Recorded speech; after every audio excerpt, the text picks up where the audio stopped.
തിരുവനന്തപുരം മാരനാട് അനധികൃത പന്നി ഫാമുകളിൽ നിന്ന് മലിനജലം ഒഴുക്കുന്നതായി പരാതി. ജനവാസ മേഖലയ്ക്ക് സമീപത്തെ തോട്ടിലേക്ക് മലിനജലം ഒഴുക്കിവിടുന്നു എന്നാണ് പ്രദേശവാസികൾ ആരോപിക്കുന്നത്. നിരവധി തവണ പരാതി നൽകിയിട്ടും അധികൃതർ നടപടിയെടുക്കുന്നില്ല എന്നും പ്രദേശവാസികൾ പറയുന്നു.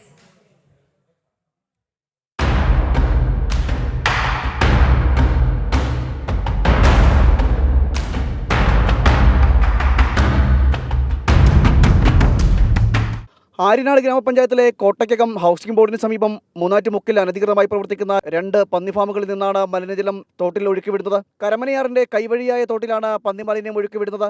ഇതോടെ ജലം മലിനമാകുകയും പ്രദേശത്ത് ദുർഗന്ധം വമിക്കുകയും ചെയ്യുന്നു എന്നാണ് നാട്ടുകാർ ആരോപിക്കുന്നത്. സ്വകാര്യ വ്യക്തികൾ നടത്തുന്ന പന്നി ഫാമിന് വേണ്ടത്ര അനുമതിയില്ലെന്നും നാട്ടുകാർ ആരോപിക്കുന്നു. തിരുവനന്തപുരം ജില്ലയിൽ നിന്ന് ഏറ്റവും കൂടുതൽ വേസ്റ്റ് കൊണ്ടുവന്ന ആ വാഹനങ്ങൾ ഇവിടെ നമ്മളെ കണ്ണിൽ തന്നെ കിടപ്പുണ്ട്. ആ വണ്ടി നമ്പർ ഒന്ന് ഷൂട്ട് ചെയ്തോ. വണ്ടി ഇതാ നടക്കുന്നു. വണ്ടി അല്ല ഒന്ന് വീഡിയോ വിട്ടു. ഈ ഒരു ടിപ്പർ പോലത്തെ വലിയ വണ്ടികളിലാണ് അറവുശാലകളിൽ മാലിന്യങ്ങൾ കൊണ്ടുപോകാൻ.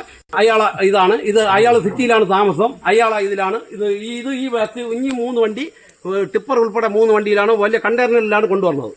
അധികാരികൾ ഇടപെട്ട് ഇതിന് ഉചിതമായ നടപടി സ്വീകരിച്ചില്ലെങ്കിൽ നമ്മൾ ജയിലിൽ പോകും നേരം ഇതിനു വേണ്ടി സമര മുഖത്ത് നമ്മൾ ഉണ്ടാവും. 2 ഫാമുകളിലായി 1500-ലധികം പന്നികളാണ് ഉള്ളത്.